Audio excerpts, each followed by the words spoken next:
من الشيطان الرجيم. بسم الله الرحمن الرحيم. الحمد لله رب العالمين. الحمد لله الذي لا يبلغ منحته القائلون ولا يحصي نعماءه العادون ولا حقه المجتهدون. فطر الخلائق بقدرته ونشر الرياح برحمته وودد بالصخور ميدان أرضه. ثم الصلاة والسلام على أشرف خلقه وأعز رسله العبد المؤيد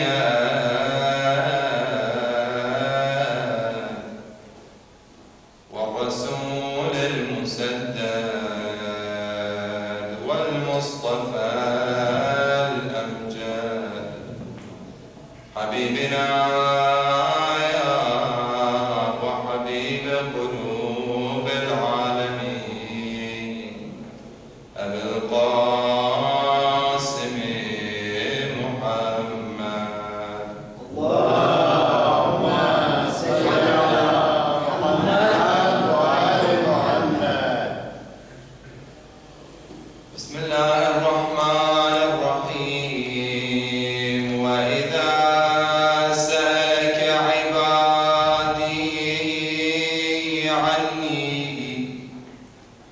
فإني قريب أجيب دعوة الداع إذا دعان فليستجيبوا لي وليؤمنوا بي لعلهم يرشدون. Et comme mes serviteurs t'interrogent sur moi, alors je suis tout franche. Je réponds à l'appel de celui qui me prie quand il me prie, qu'il réponde à moi, à mon appel, et qu'il croit en moi, afin qu'il soit bien guidé. صلوا على محمد وآل محمد. اللهم صل على محمد وآل محمد. Allah subhanahu wa ta'ala accepte vos actions dans ces jours bénis de mois bénis de Ramadan. Le temps passe, chaque nuit passe, chaque jour passe. On est le troisième ou le quatrième nuit de mois béni de Ramadan. Déjà le quatrième. C'est le jour, c'est les nuits de Dua. On a expliqué les versets de Surat al-Baqarah. Les premiers versets étaient sur le Siyam et sur le Taqwa et la philosophie de Siyam. Le deuxième, c'était sur le Coran. Shahr Ramadan الذي أنزل فيه القرآن. Le premier c'était يا أيها الذين آمنوا كتب عليكم. Maintenant, le verset c'est le verset de Dua. C'est très joli ce verset-là. Quand on voit Allah subhanahu wa ta'ala il nous parle de dua. Pourquoi? Vous savez, mes frères et sœurs, le dua, c'est un des outils pour le ibad. Même notre maître Amirul Mu'minin il nous dit que le dua est ussul ibad. Us, ça veut dire l'assas. Ça veut dire la base de l'ibad. Dans un autre riwaya, il dit c'est mukhul ibad, c'est le cerveau de l'ibad. C'est le cœur de l'ibad. Pourquoi? Quand on regarde l'être humain, quand on regarde dans la société, on voit qu'il y a beaucoup de gens, ils ne pensent pas à Allah subhanahu wa ta'ala. Malgré qu'ils ont des problèmes, mais ils ont oublié. Ils ont oublié de faire l'invocation vers leur Créateur. Ils ont des soucis, ils sont énervés, ils sont désespérés, ils ont la dépression. Malgré tout ça, vous voyez qu'ils sont perdus. Ils ne savent pas qu'est-ce qu'il faut faire. Si vous leur demandez pourquoi vous êtes comme ça, même ils sont perdus. Il y a des situations qu'on voit que l'être humain, il se trouve. Parce que il trouve lui-même. Parce que la nature de l'être humain, le fitra, on parle de fitra, la nature de l'être humain est basée sur le dua. La nature de l'être humain, il sait qu'il faut se réfugier vers quelqu'un d'autre, vers un puissant. Il sait dans la nature, même s'il ne l'apprend pas. Vous savez, même Allah dans le Coran nous a parlé de ça. Les gens, quand ils sont dans le bateau, dans la mer, et il y a un cyclone, il y a un toufan, qu'est-ce qu'ils font? Il y avait un alim, un de ulama, il était de Qawqaz. Qawqaz, c'est le nord de Qazwin, derrière Qazwin. La mer de Qazwin, à l'époque, c'était dans le début du XXe siècle. Vous savez, le communiste était très fort. Les idées communistes étaient présentes. Ils étaient très forts. Ils travaillaient pour égarer les gens. Et ce alim, il a vu que la situation pour lui et pour la famille est très difficile. Il ne peut pas rester dans un pays qui est contre Allah subhanahu wa ta'ala. Ça, c'est impossible. Il a pensé, qu'est-ce que je dois faire? Dans ce genre de situation, mes frères et sœurs, il faut prendre la bonne décision. Si on reste dans un endroit que nos enfants ils sont en danger, c'est notre responsabilité.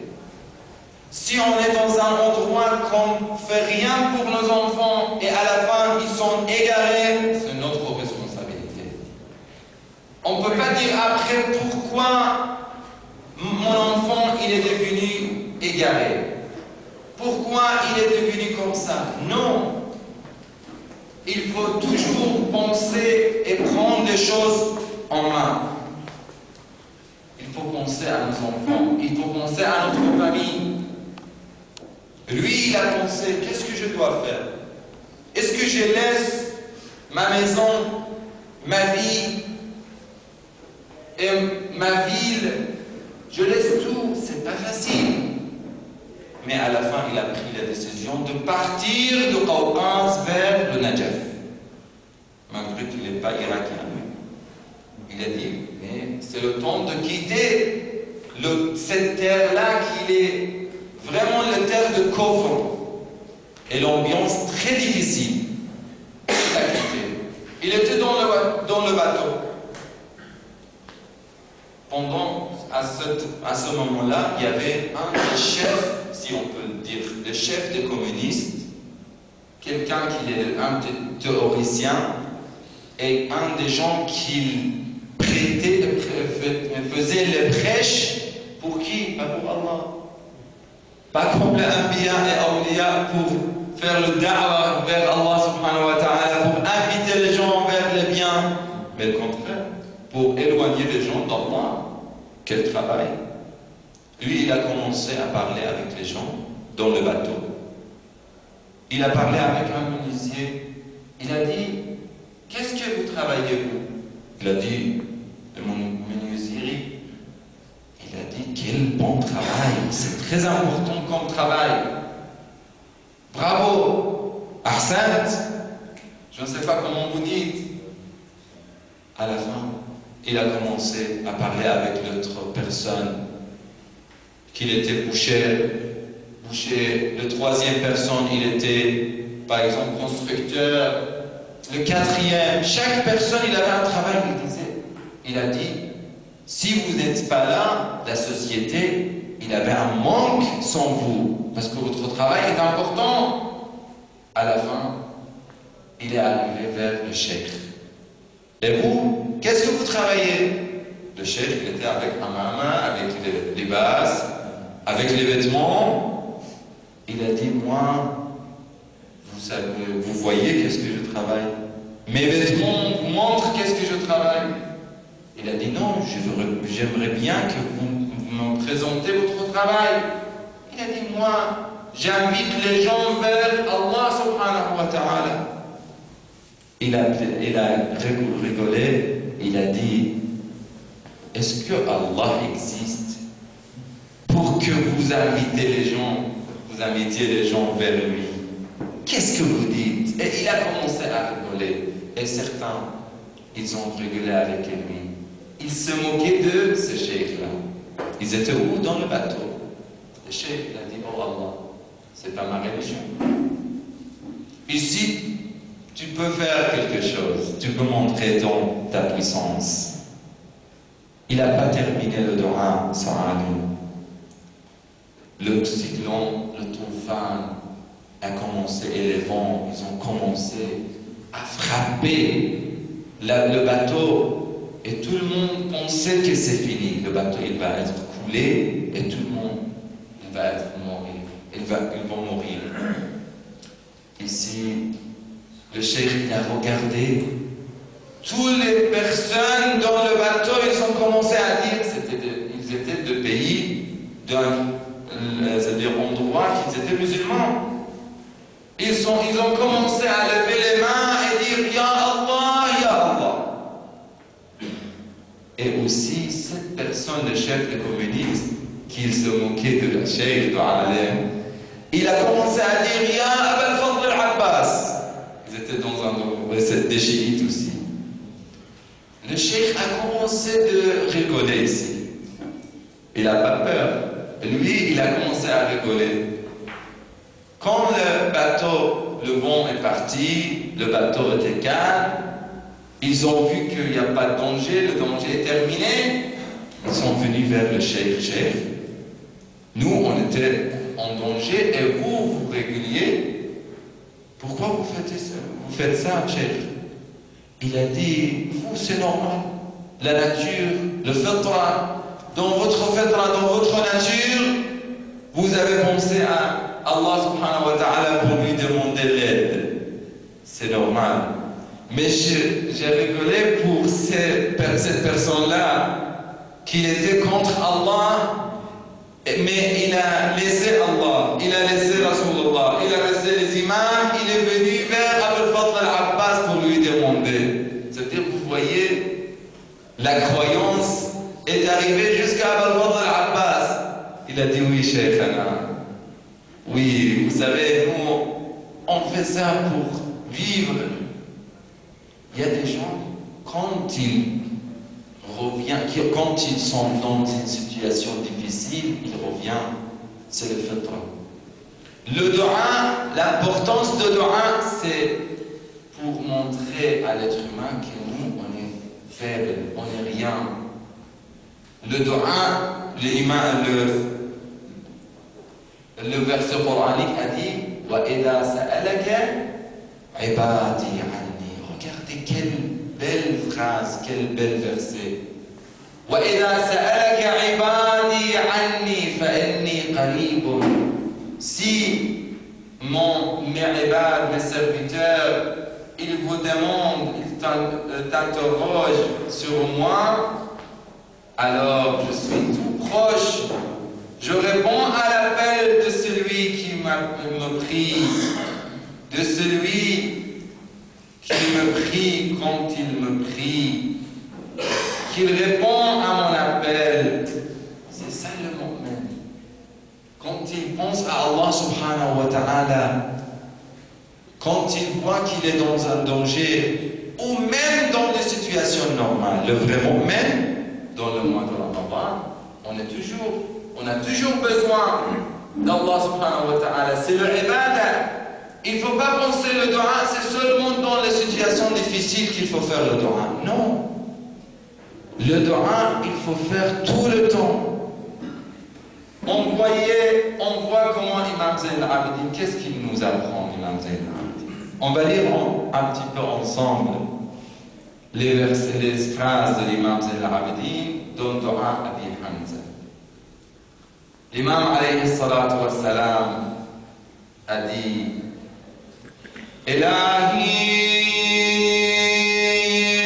la tu'addibni bi'uqubatik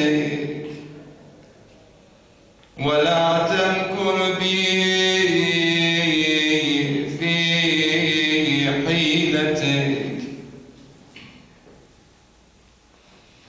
من أين لي الخير يا رب ولا يوجد إلا من عندك. D'où me vient le bien, ô Seigneur, alors qu'il ne se trouve qu'auprès de toi. ومن أين لي النجاة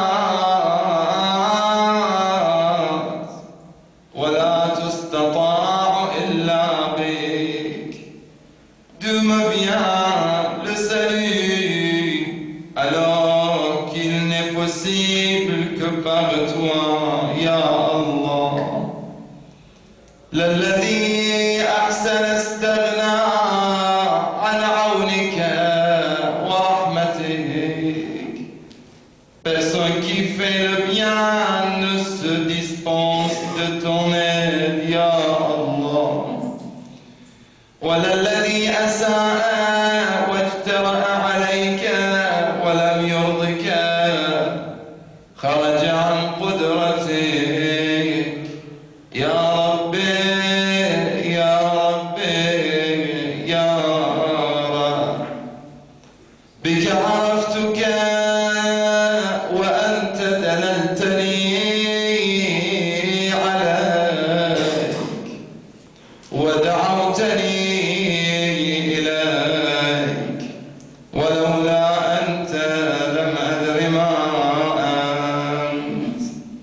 Par toi je t'ai connu, et c'est toi qui m'as indiqué à toi, et qui m'as appelé à toi.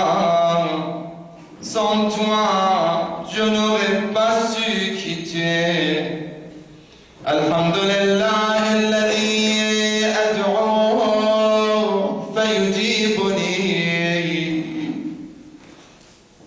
Remercie Allah, louange à Dieu qui me répond quand je l'appelle, même si je tape quand il m'appelle. وإن كنت بطيئا حين يدعوني. Allah nous demande, nous appelle, mais nous, on est tard. Lui, quand on lui appelle, il est tout de suite là. Comment il est miséricorde, Allah subhanahu wa ta'ala. On laisse celui-là de dua de Abi Hamza pour des autres choses. Est-ce que c'est possible? Est-ce que c'est possible de laisser ce dua aussi beau de l'imam Zayn al-Abidin? L'imam qui nous apprend comment faire le dua, comment demander à Allah. Walhamdulillah alladhi tahabbaba ilayya wa huwa ghaniyyun anni. Louange à Dieu qui me témoigne de son amour, bien qu'il n'ait nul besoin de moi. Il n'a pas besoin de moi, mais il fait ça. وأبواب الدعاء إليك للصارخين مفتوحة. Une autre phrase.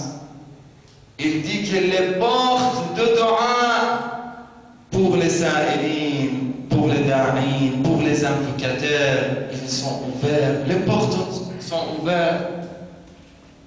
Le prophète sallallahu alayhi wa sallam dans le khutbah sha'baniya, il dit وَدُعَاءُكُمْ فِيهِ مُسْتَجَابٌ. Sûr et certain, c'est la parole du prophète. Ça veut dire le dua dans ce mois est mustajab. Il faut faire tout le temps le dua, parce que c'est le temps de dua. Quand on voit les phrases de Ahl al-Bayt sur le dua, l'imam al-Rida alayhi salatu wa salam, Allahumma salli ala Muhammad wa ala Muhammad. L'imam alayhi salatu wa salam, quand ils ont demandé, il a dit alaykum, il a vu, il y a des gens qui ont des problèmes. Il a dit alaykum bi silahil anbiya. Si vous voulez sortir de vos problèmes, prenez les armes des prophètes. Ils ont dit, c'est quelle arme? Quelle arme ils ont les prophètes? Il a dit, ad-du'a, c'est le du'a. Et aussi, on voit que les a'imma alayhi salatu wa salam, dans le du'a, il nous apprend dans le tafsir de ces versets coraniques qu'on a dit. Allah, comment il est miséricorde, à un point qu'il a mis 7 fois Damir al-Mutakallim, on dit, ça veut dire qu'il a parlé de moi. Allah, il a dit Wa idha sa'alaka ibadi, dans la langue arabe, ya, c'est pour moi. Ibadi, anni, de. فإني قريب أجيب دعوة الداع إذا دعاني فليستجيبوا لي وليؤمنوا بي لعلهم يرشدون. 7 fois il a parlé de lui et 7 fois il a parlé de ses créatures, les êtres humains. Quelle miséricorde! Dans ce verset il y a des choses de beauté incroyables. Allah subhanahu wa ta'ala a dit وإذا سألك عبادي, il n'a pas dit وإذا سألك العباد. Il n'a pas dit وإذا سألك العباد, c'est-à-dire il n'a pas dit les êtres humains. Non, mes adorateurs, c'est les miens. C'est les miens. فإني قريب. Il n'a pas dit فإنا. Excusez-moi parce que hier le discours il était un petit peu dur. Aujourd'hui je ne vais pas faire tout le discours dur. Je vais changer un petit peu, mais il y a des choses qu'il faut faire attention dans les versets. Ça dans le tafsir, quand on fait tadabbur. Fa'inni, il n'a pas dit fa'inna. Fa'inna, normalement, Allah, quand il parle dans le Coran, il dit nous, pour la force, pour dire que je suis le puissant. Mais dans ces versets, il a dit moi. Moi. Damir mufrad, un seul. Fa'inni qaribun. Qarib. Le mot qarib, vous savez, vous connaissez le mot qarib. Je suis très proche. وَنَحْنُ أَقْرَبُ إِلَيْهِ مِنْ حَبْلِ الْوَرِيدِ. Je suis très proche. Hier, je voulais parler de cette histoire. Je vais vous raconter l'histoire de Habl al-Warid aussi. Parce qu'il y a des versets qui ont de belles histoires. Un jour, Abu Hanifa, vous savez, un des imams des 4 écoles, c'est Abu Hanifa. Il est venu pour rendre visite à l'imam Sadiq, sallallahu alayhi wa sallam.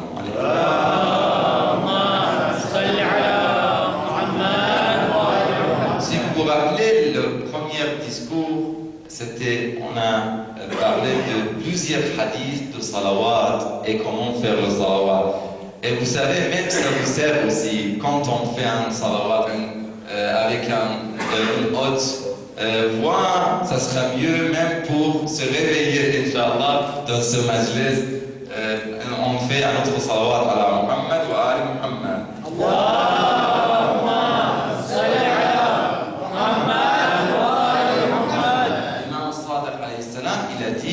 Il a vu qu'Abu Hanifa est venu, il a commencé à dire « Yabna Rasulullah, votre fils, qu'est-ce qu'il fait ?»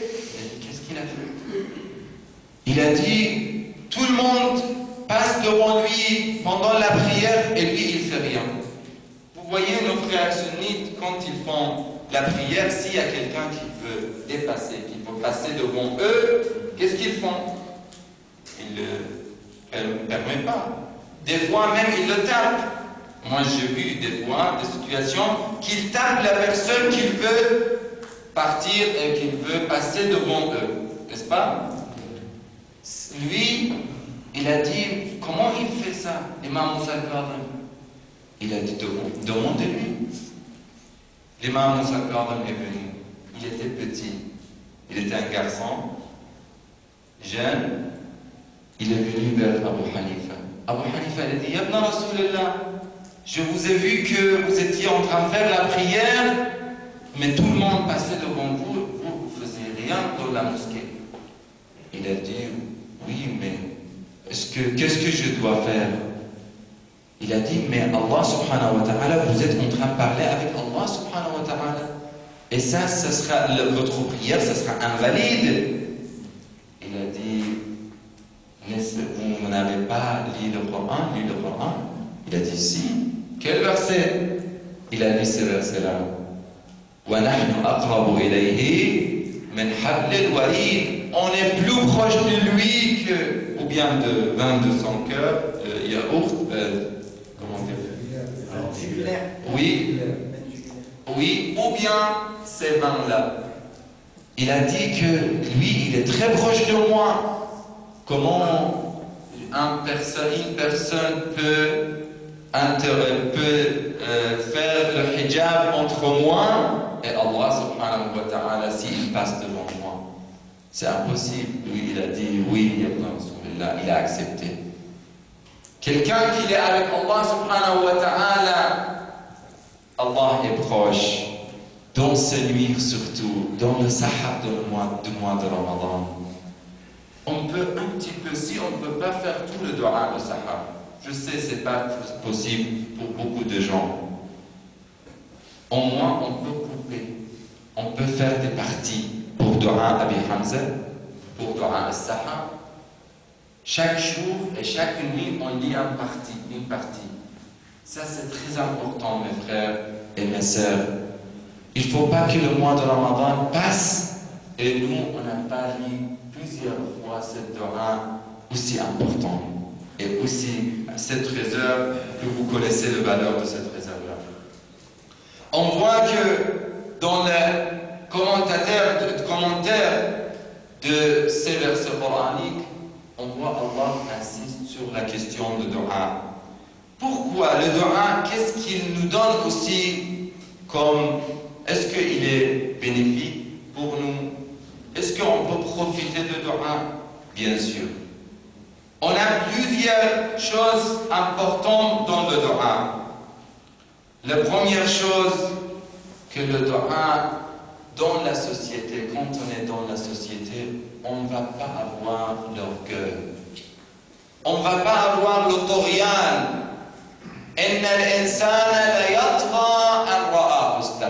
L'être humain, s'il pense qu'il n'a pas besoin de quelqu'un d'autre, il n'a pas l'habitude de faire Ya Allah dans toutes les situations. Donc chaque jour, cette personne-là, il va être orgueilleux. Et quand il va être orgueilleux, il va faire mal aux autres. et il va faire le irtidad. Dans la société, on aura le problème. Ça, c'est la première chose. Et c'est pour ça que Allah, dans le verset de Surat al-Furqan, a dit Wa ibadur Rahman. Ce verset de Surat al-Furqan, il y a 12 caractères de a'imma, de mu'minin, excuse-moi. 12 caractères. On va parler de caractères de mu'minin dans Surat al-Furqan.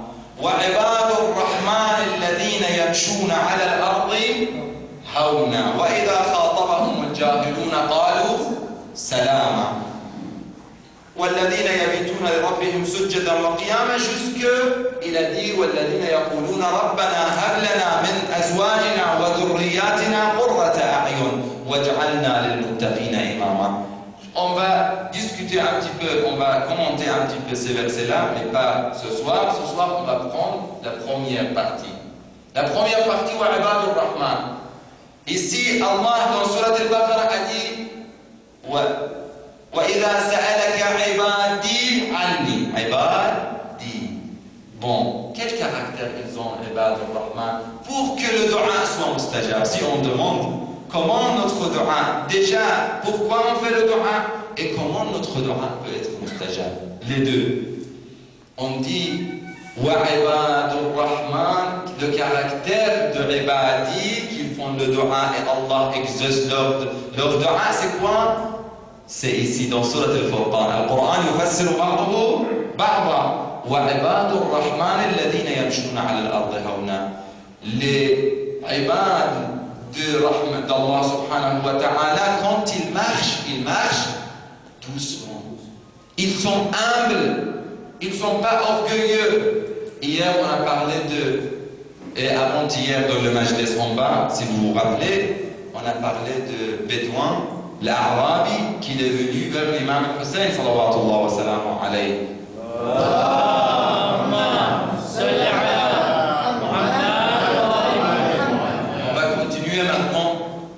Son histoire. Ce Arabi, quand il a demandé l'imam de deuxième question, il a dit la troisième question, il était Ma yazinul mar, qu'est-ce qu'il décore l'être humain, le mu'min?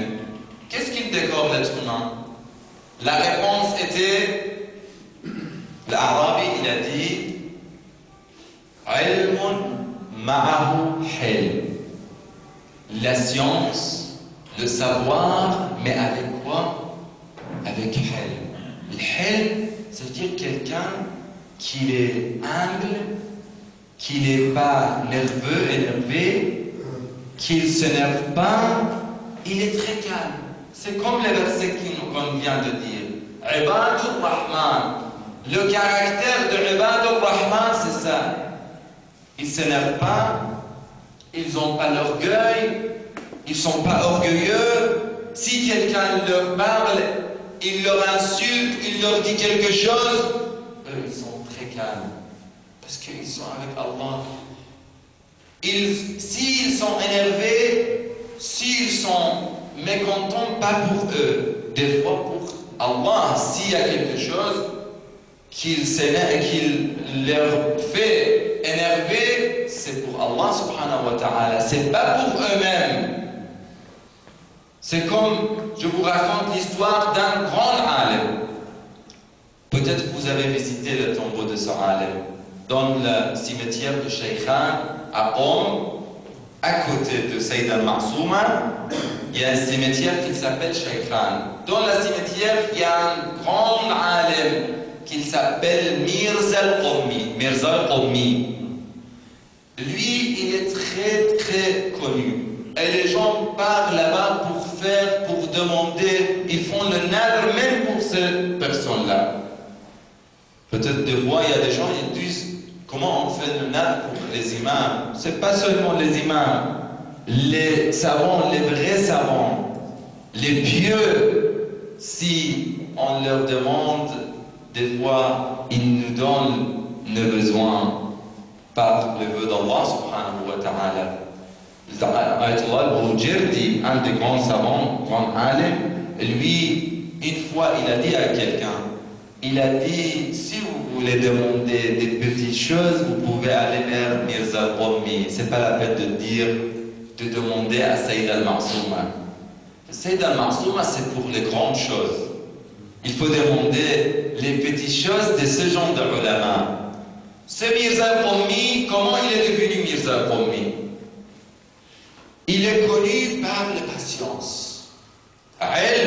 Des fois, on a la science, on a le savoir, mais le savoir sans la patience, sans être humble, ça ne sert à rien. Si on a le savoir, mais on est orgueilleux. Il y avait un savant qui n'est pas musulman. Ce savant-là, je vous raconte qu'est-ce qu'il dit. Il s'appelle Koupler. C'est un scientifique, c'est un homme scientifique qui travaillait sur le microbe. Il était spécialiste, un grand spécialiste de microbes. Quand ils ont dit, vous êtes quelqu'un de grand, vous êtes très important. Lui, il a dit, je suis pas un savant. Ils ont dit, vous êtes un savant, très grand savant. Il a dit, je ne suis pas un savant. Je suis un ignorant. Pourquoi? Il a dit, le microbe, vous voyez le microbe, sur chaque cheveu, il y a 2000 microbes. Vous voyez? Il y a 2000 microbes qui viennent sur chaque cheveu. Et ce microbe-là, si on le demande, si on demande à ce microbe-là où vous êtes, il pense qu'il est sur une montagne. Il pense qu'il est sur une grande montagne et il pense que la tête, c'est la terre. La tête pour ce microbe-là, c'est comme la terre. Vous voyez? Lui, il a dit que moi, je suis plus petit de ce microbe-là, dans ce bas monde-là. Vous voyez? Dans ce bas monde, si on regarde comment on est petit, on ne va pas avoir l'orgueil. Mirza al-Qommi, il était le vrai savant. Il y avait des jeunes, des gars, mais malheureusement égarés. Qu'Allah guide tous les gars et tous les jeunes de nos sociétés et de nos communautés. Ils étaient égarés. Pour se moquer d'un alim, ils étaient réunis. Ils ont dit, tout le monde parle de la patience de ce alim, de Mirza al-Qommi. Il était connu qu'il est très patient. Il est vraiment quelqu'un de bien. Il avait le akhlaq de Ahl al-Bayt. Ils ont dit, on va montrer à tout le monde que ce n'est pas vrai. Qui va être le bénévole pour cette mission? Un parmi eux, qui était le pire d'eux, il a dit, moi je peux faire. Je peux vous montrer qu'il n'a pas la patience et ni le akhlaq. À minuit, il est venu et il a commencé à frapper la porte de ce alim. Sayyid al-Mirza al-Qommi, il a ouvert la porte. Salam alaykum, alaykum salam mon fils. Qu'est-ce que vous voulez? J'ai une question de jurisprudence. Si j'étais là, peut-être, je disais que, est-ce que c'est le temps? Vous pensez pas? Mais lui, il n'a pas dit ça. Il a dit, allez-y mon fils, posez votre question. Il a dit, quand je vis votre visage, j'ai oublié ma question. Ok, c'est pas grave. Quand vous vous rappelez de votre question, vous revenez. Il est parti à 1h du matin, il est revenu, frappé très fortement la porte. Il a ouvert la porte. Mon fils, vous vous rappelez maintenant de votre question? Il a dit, je me suis rappelé, mais tout de suite, quand je regardais votre visage, c'est la deuxième fois que j'ai oublié ma question. Il l'a demandé, il a dit, ok, quand vous vous rappelez de votre question, vous revenez. À 2h du matin, il est revenu, frappé fortement la porte. Vraiment, si nous, on était là, qu'est-ce qu'on faisait? Si moi, j'étais là, qu'est-ce que je faisais?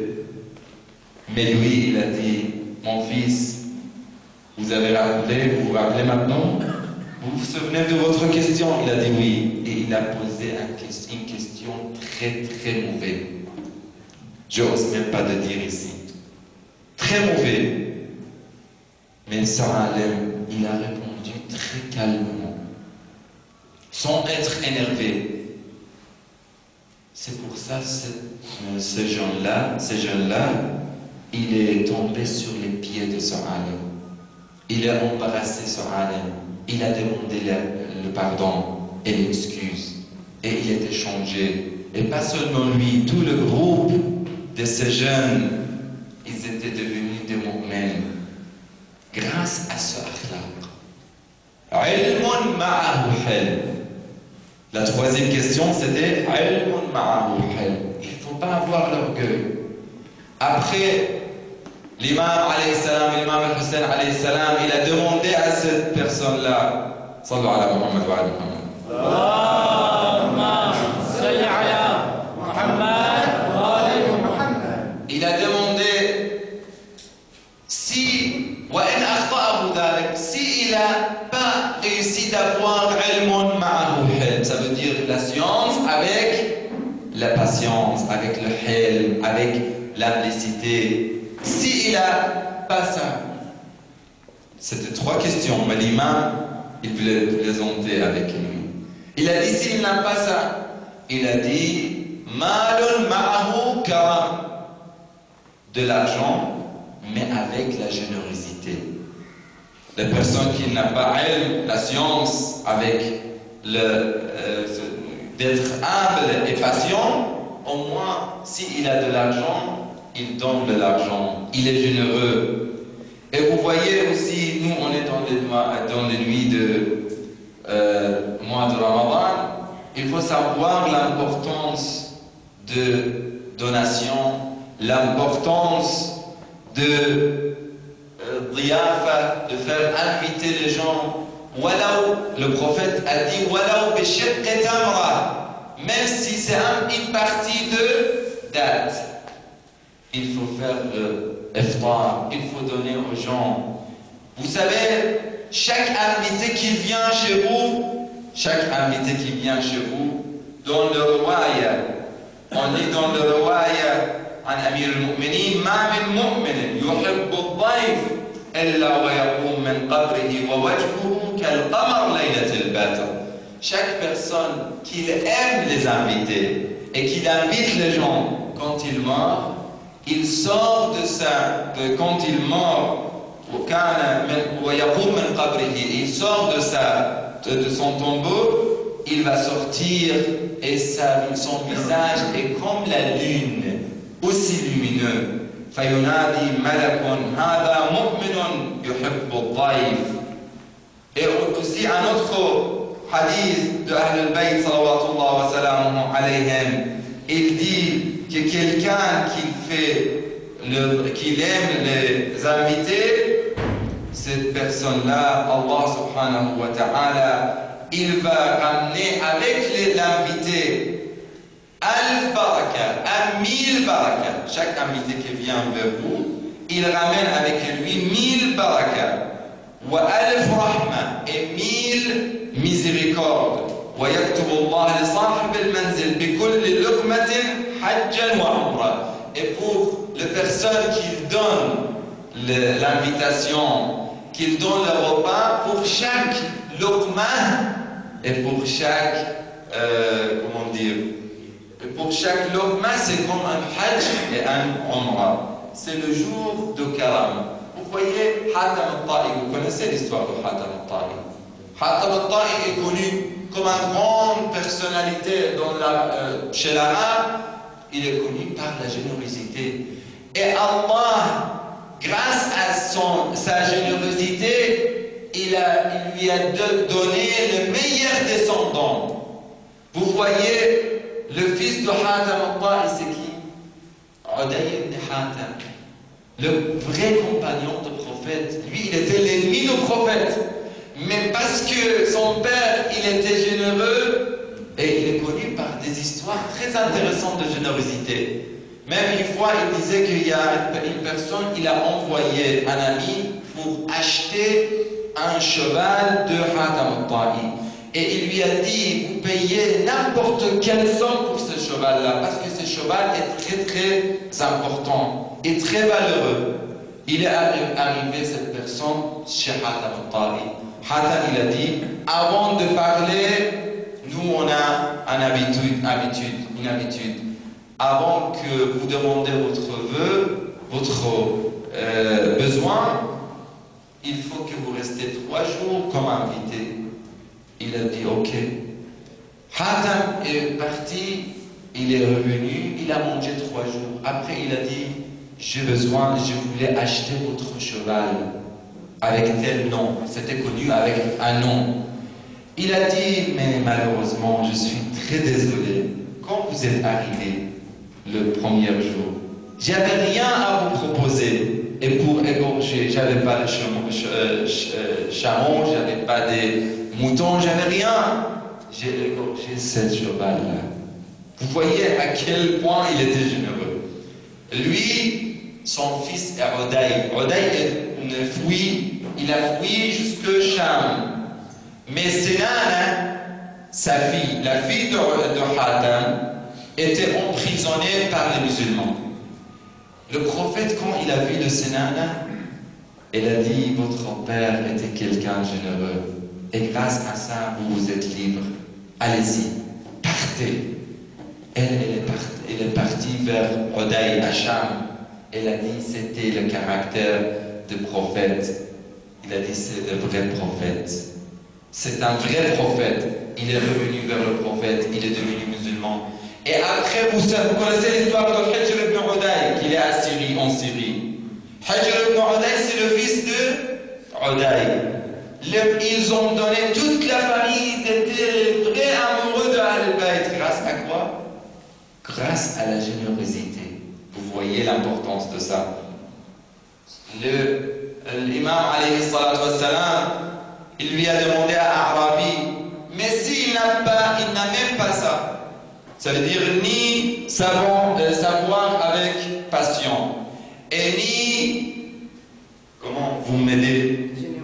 Générosité, ni de l'argent avec générosité. Il a dit, faqrun ma'ahu sabr, la pauvreté, mais avec la patience. Il y a des gens qui n'ont pas. Il ne faut pas dire, Ya Allah, pourquoi les autres ils ont de l'argent et moi j'ai pas? Ça c'est haram. Pourquoi ma situation est comme ça? Si on dit ça, c'est quoi? On a beaucoup de na'am. Le dua, si on fait le dua sans le choc, c'est pas un dua. Vous voyez, chaque caractère est important ici pour faire le dua. On a parlé de dua. Si on fait le dua sans le shukr, sans le remerciement Allah subhanahu wa ta'ala, c'est pas accepté. Si on fait le dua avec l'orgueil, il n'est pas accepté. Si on ne fait pas le dua avec tawakkul, on a parlé hier, c'est pas un dua. Il faut faire le dua. Déjà, il faut connaître qui est devant nous. Il y a quelqu'un qui l'a dit à l'imam Sadiq, sallallahu alayhi, Ya ibn Rasulillah, sallallahu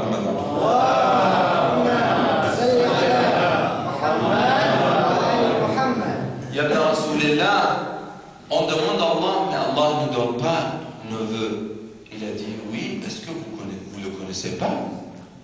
Vous ne savez pas à qui vous demandez. Quand on demande à Allah, il faut qu'on sache que lui, il est le puissant, le plus puissant.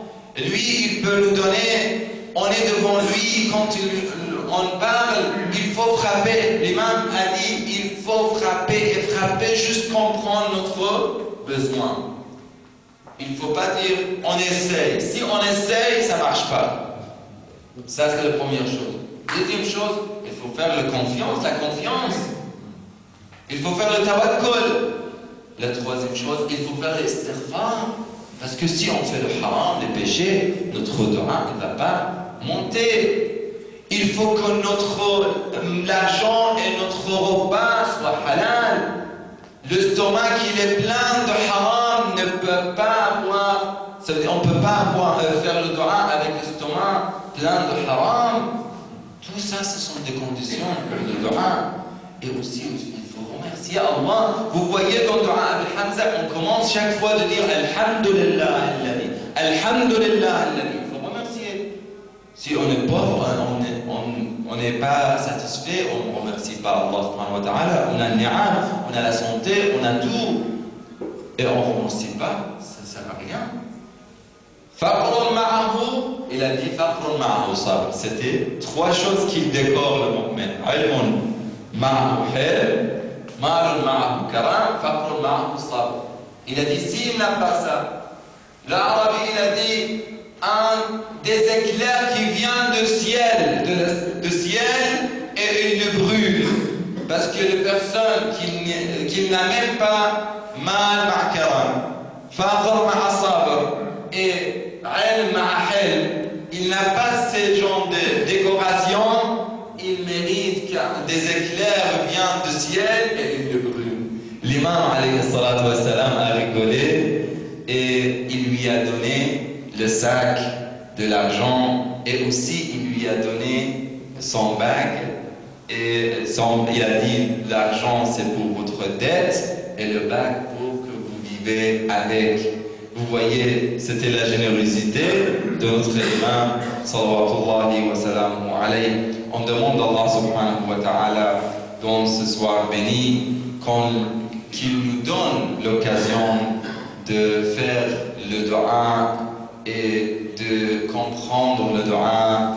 Allahumma waffiqna li maradik, jannibna ma'asik. لا تخرجنا من الدنيا حتى ترضى عنا شاف مرضانا أد ديوننا ارحمنا وعافنا واعف عنا واغفر لنا وللمؤمنين والمؤمنات والمسلمين والمسلمات الأحياء منهم والأموات تابع بيننا وبينهم بالخيرات إنك مجيب الدعوات إنك على كل شيء قدير برحمتك يا أرحم الراحمين لأمواتنا وأموات الحاضرين رحم الله من قرأ الفاتحة مع الصلوات